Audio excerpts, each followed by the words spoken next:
2 years ago, the European Monetary Union and the European single currency celebrated its 10-year anniversary. The euro was officially launched on January 1st, 1999, but did not become actual currency until 2002. It was then that European Competition Commissioner Mario Monti said this. I think it's good for a currency to be strong. It certainly is. It's more or less the strongest around these days. In a short period of time, the euro became one of the world's major currencies and a top reserve. But today, the 16-member Eurozone is struggling with a debt crisis that some say could threaten the euro. Today, some of the inherent flaws in the Eurozone has come to light. And those flaws are apparent in the state in which the weaker economies are in today. Those weaker economies being Greece, Portugal, Spain, and Italy. Dev Carr with Global Financial Integrity says the flaw was the idea that 16 countries with different economic structures and different labor markets could be held together by just one single currency. So the glue is basically coming unstuck. That is, the single currency, the euro, is not sufficient to hold all of these disparate economies together.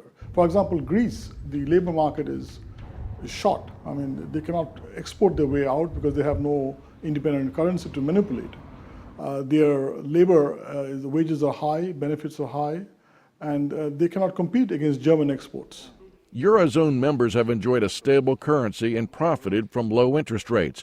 But a single monetary policy mixed with 16 different fiscal policies caused problems when some nations, such as Greece, spent beyond their means. Domenico Lombardi of Brookings says the euro is now at a critical juncture, just 12 years after its introduction. The only way this could have worked would have been if the countries themselves would have followed the same fiscal stance. They would have abided to the same fiscal discipline, but this has just not happened. The problem ahead, Lombardi says, is the weaker economies have a slow rate of growth, which means they are less likely to produce enough resources over time to service their increasing piles of debt. Essentially, the Europeans need to establish a closer link between public entitlements and production. And you can't have a generous pension system, generous entitlements that are in many ways detached from the productivity of the people who are going to benefit from those entitlements. Without a central fiscal authority, without concessions from labor, and without fiscal discipline from every Eurozone member, the euro is in deep trouble, according to economists. So I think either the Europeans at this juncture move forward with more integration, or there is a serious possibility of a breakup of the European Union.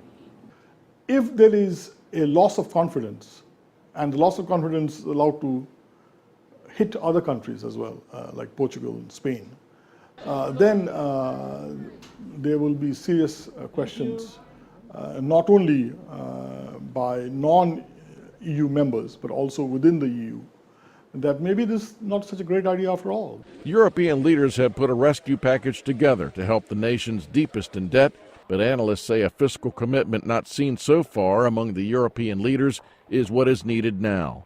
I'm Philip Alexio, VOA News.